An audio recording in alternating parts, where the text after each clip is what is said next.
Update. My wife, together 12, married 7, is leaving me for someone she has known 3 months. Original post. A slight preface. My wife and her brother were very close when they were young. He got very into alcohol, went to prison for 10 years, went immediately back to drinking, then died in front of her. My wife, 30, and I, 33, started going to the gym together. We were loving the results of the fitness. It made sex even better, and we couldn't keep our hands off each other. We felt as happy and close as ever.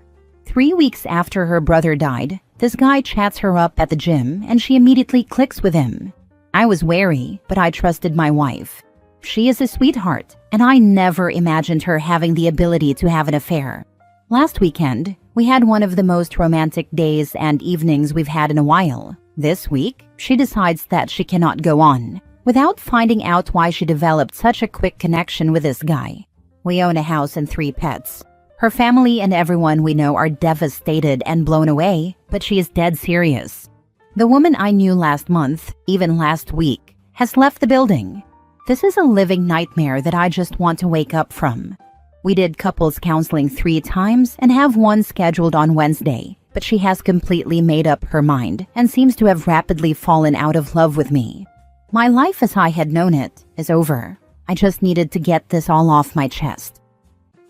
Now for the top advice before reading the updates.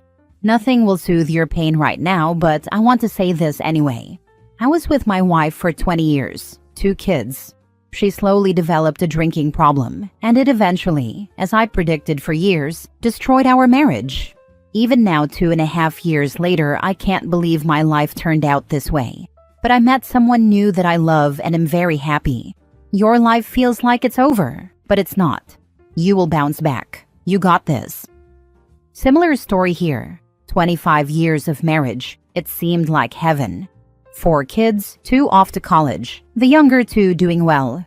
No financial problems. He loved his job. We got along. And then he watched his father die of Alzheimer's disease. I had no idea it shook him so badly. Then the weirdness came. He dressed differently. He wanted to work out more. The diet changed. His traveling for work increased, and suddenly he disappeared. He needed to think of what he wanted to do with his life. He married a woman the same age as our oldest daughter from a foreign country, divorced me, and moved to the other side of the world. I was speechless. He disappeared. That was 6 years ago. I met a real man and am so much happier. I never thought this would be my life. I never thought I'd get over him, but I did. Good luck. I would cancel the counseling appointment and make an appointment with a lawyer instead. Time for you to start thinking with your head and not your heart. She does not care anymore about you, so stop caring about her. That's the very sad truth. And in case no one is saying this to you, she's a very, very crappy person for this. A selfish, crappy person who doesn't care if she hurts someone she allegedly loves, all for a dude she just met.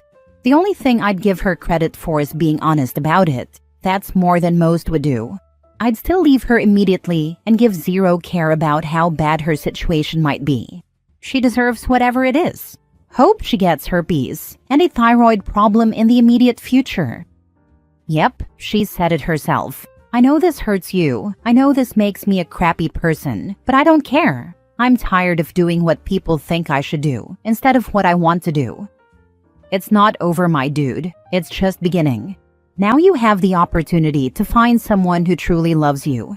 Get excited for that. Just imagine someone loving you as much as you love them. Time heals all wounds. This will pass. This OP. And make sure when she does come back, you're not available. And tell her no. Let her lay in the bed she makes. Oh yeah, things are definitely moving to the anger stage of things. First update 8 months later.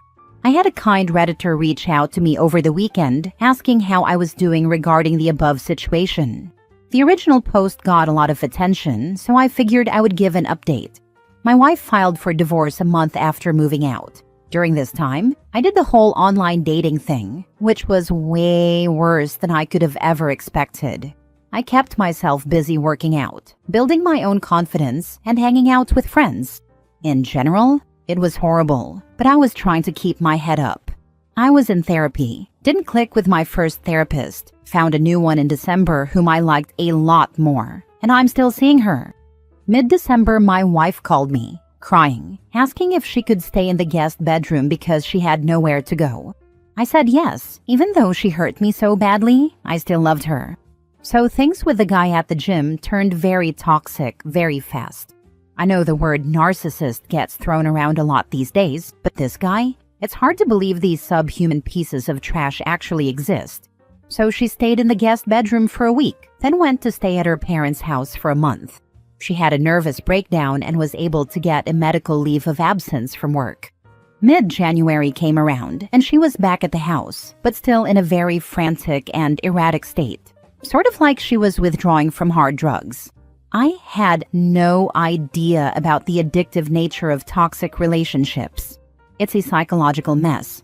She made it clear that she was too messed up in the head to be in a relationship and was going to work on herself.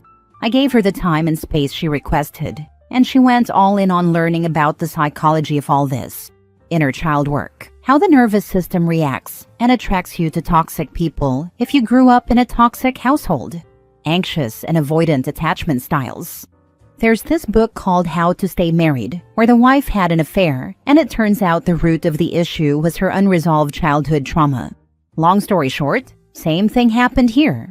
It hurts, but I can forgive her. She is my best friend, and we are insanely compatible in a lot of ways. She has really been returning to herself the past month.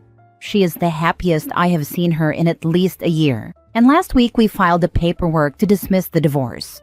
We are both in individual counseling and will soon start couples therapy. I'm sure a lot of people will think I am making a mistake in reconciling, but I am happy. I do trust her now that she has the knowledge to not let this happen again, and she has the drive to become the best person she can be. Good luck. I couldn't, but I'm glad you are. I enjoy learning from others. Good luck, buddy. I don't think you realize that you yourself are in a toxic relationship with your wife. You're happy playing Captain Save-A-Ho right now, but this will bite you in the butt later. I'm curious, did your relationship start off this way? She a damsel in distress and you her knight in shining armor? Was your mom a mess? A person who needed saving? It's one thing to forgive someone. It's another thing to allow them to walk all over you. Why are you okay with being a doormat? Nah, we met on a Beatles forum, went to a Paul McCartney concert together, then slowly started building a romantic relationship over a year before she moved in with me. My mom died from cancer when I was 5, so I have no idea what she was like. I certainly understand how it looks like I am being a doormat. I have very firm boundaries with her in the aftermath of this. What boundaries did you set? I'm asking because we only have a couple of posts for insight, and from what's there, it strongly implies she hasn't accepted responsibility nor accountability for what she did to you. Man, she didn't just break your heart. She shattered it and then stomped on to pieces. Healthy relationships need trust, respect, and boundaries. She violated all three in the most humiliating way. Is it possible you're just fleeing back into a safe space, your marriage, that in reality doesn't exist anymore? Doesn't read like there is anything stopping her from doing this to you again. Good luck, man, but damn. What she did to you was beyond messed up. The only thing worse would be if you were now raising his kid too. Have you been intimate with her since? Have you gotten tested for STDs afterward? You should. And if you have any kids, please test paternity so that your rights are protected. Complete access to her phone anytime. Individual counseling for her and couples counseling for us. Basically, anytime I even have a hint of suspicion of any sort of nefarious activity, I can investigate. No questions asked. This hasn't needed to happen because we spend nearly all our free time together or doing our own stuff around the house. If we aren't spending time together, she's reading self-help or watching self-help on YouTube. We work the same hours, go to the gym together, come home. What she did was beyond messed up. We're all on the same page with that. She says that what she did is unforgivable, that she is a huge piece of crap, a complete freaking moron, that I deserve better. I want to make things work for the sake of the life we built over 12 years, the beautiful home and land we own together, the vast array of common interests we have together. I want to continue building memories of love and laughter and fun, like we did for 12 years. There is a lot that is important to me that can be saved if the work is put in. Her estranged brother died in front of her while she was holding his hand, and then weeks later, this guy comes into her life and love bombs her while she's spiraling in grief. It's no excuse for what she did, but it's enough for me to give her at least some iota of grace, that she was not in a sane and rational mind when this all went down. Yes, we have been having sex. No, we don't have kids.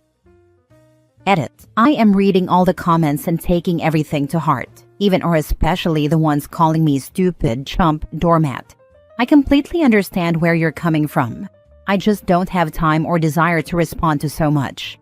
I want things to work out, and do trust my gut that this was a one-time thing. I will post an update and take all of the "I told you so" if it comes to that. Third update 4 months after. My self-esteem is reshattered, and I really don't know what to think. My wife and I were together for 12 years, and I thought we had a great sex life, 3 to 4 times a week. It felt very passionate. She always talked about how good I was at pleasing her. She always came. She left me for someone she knew for 90 days, and they lasted 5 months. I tried to salvage a relationship of 12 years. Things were decent, but the passion was gone, and she was clearly hung up on the fact that her knight in shining armor wasn't who she thought. It was making me hate myself staying with her, so I finally left. Today she told me that the main reason we were not able to rekindle things is that sex with the other guy was so mind-blowing that she can't be in a romantic relationship that doesn't have that level of intensity. I don't know how I'm supposed to process this. Your wife chose fantasy sex over 12 years of commitment, memories, and building a life with you. That's self-absorbed. The fact that she gives you the details too is really low. She could have just said she wasn't happy and ended it. Time to find yourself again and think about what you want. That's the truth. Wish I had accepted that 7 months ago. Our divorce was 12 days away before she dismissed it. Now we gotta go through it again. Love and learn. I wish that weren't true. I'm leaving because of her hitting me below the belt. Last week I wanted to reconcile, try and save what was once a loving and secure relationship. Her telling me that was the final nail in the coffin. One last kick in the balls to conclude a year of pain and heartbreak. I will be okay though. Yep, got that right. Also just started making 6 figures in a low cost of living area, in addition to selling a house that is nearly paid off.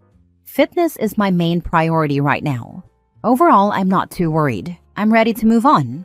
I just feel stupid. Not divorced yet. It's been a long time coming, but this crap just went down 2 weeks ago. Our finances have been separate for a while now. She is broke and I have like $150,000 in IRA and 401k in savings. My sister is a lawyer, not a divorce lawyer, but she says I should do it without a lawyer. I'm doing the paperwork right now. Soon-to-be ex-wife isn't mad at me or anything. She does feel bad and knows she is the POS in this situation, so she is being civil. We've agreed to sell the house, split the profit, and that will be that. She will leave my retirement account alone. Appreciate the advice. That is sound wisdom. I hike a lot, hit the gym 5 to 6 days a week, have been for 2 years. I'm a novice at guitar, and this seems like the perfect opportunity to really get good. Would love to be in a band. We'll have to think about combat sports. I do kickboxing workouts for cardio and enjoy those. Yep, no doubt. Divorce has been filed. Final update 7 months later. Hey, thank you for checking in. All things considered, I am doing all right. We closed on the sale of the house we owned last week and got a good profit out of that. Now just waiting for the divorce to finalize. I am staying active at the gym, busy with work, going to yoga classes, joined a hiking group. It is still a big change though. Most days are okay, and I feel like I've made a lot of progress in healing. Some days, the reality of being alone and not knowing if I will ever find love again hits me hard. I have never really dated, and I'm finding it to be an exhausting experience. Last story. My girlfriend and best friend want me to be in a throuple with them. I kicked them out instead. So I, 21 male, broke up with my girlfriend, 20 female, a week ago. The reason for that is because apparently she and my friend, 21 male, fell in love and also love me and wanted the three of us to be together. I'm not the only one who thinks that's wild, and thinking about it still makes me laugh. Honestly, it's the most bizarre thing that's ever happened to me. I have absolutely nothing against people in poly relationships, but like, really? To paint a clearer picture, my friend, let's call him Seth, and I have been friends since middle school. I used to spend nearly every day over at his place, so I'm pretty close with his family as well. At least enough for his parents to call me their son too, so yeah, best friends. Seth came out as gay in high school. Yes, gay, not bi or pan or anything. Gay, as in convinced he's not into women at all. I never had a problem with it. Heck, I used to accompany him to every pride event hosted in town. Yes, I was sometimes teased for being gay too, and for Seth and me being boyfriends, but I always brushed it off with a laugh. I met Holly 7 months ago at my cousin's birthday. My cousin and her had been friends for a little while back then, so she was invited. We started chatting and had been dating for about 5 months. Holly and Seth would obviously see each other often because of me and would hang out one-on-one too, which I never had a problem with. They were friends, which I was happy about. And then it happened. Last week, Seth came over to my apartment to play games while Holly was staying over for the weekend. Things were good, though now that I think back on it, the atmosphere seemed a little more awkward than usual. Anyway, Seth and Holly sat me down and begged me to listen to what they had to say. They revealed that they'd had feelings for each other for a while but never acted on them.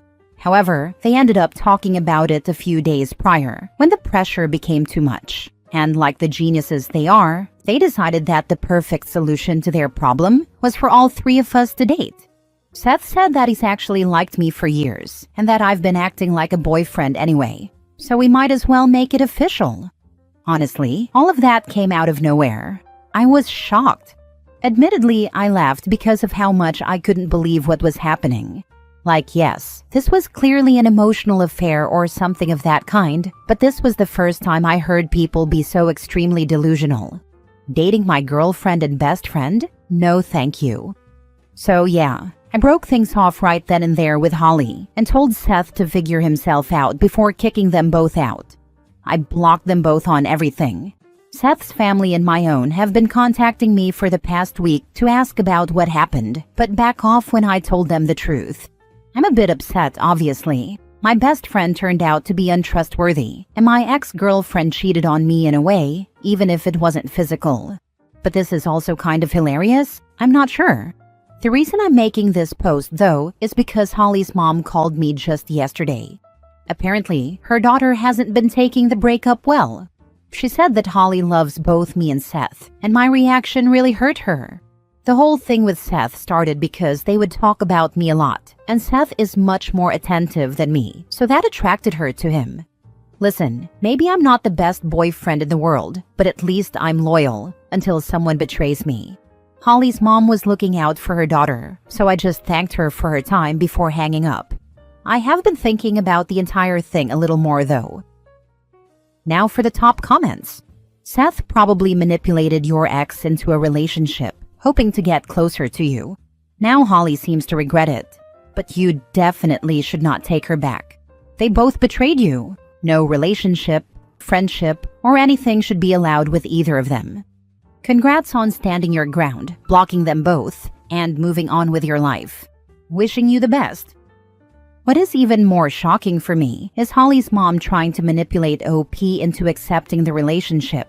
That itself, in my opinion, very disturbing and disgusting. I wouldn't actually say her mom was trying to manipulate me. From what I know, Holly's always been very close to her mom.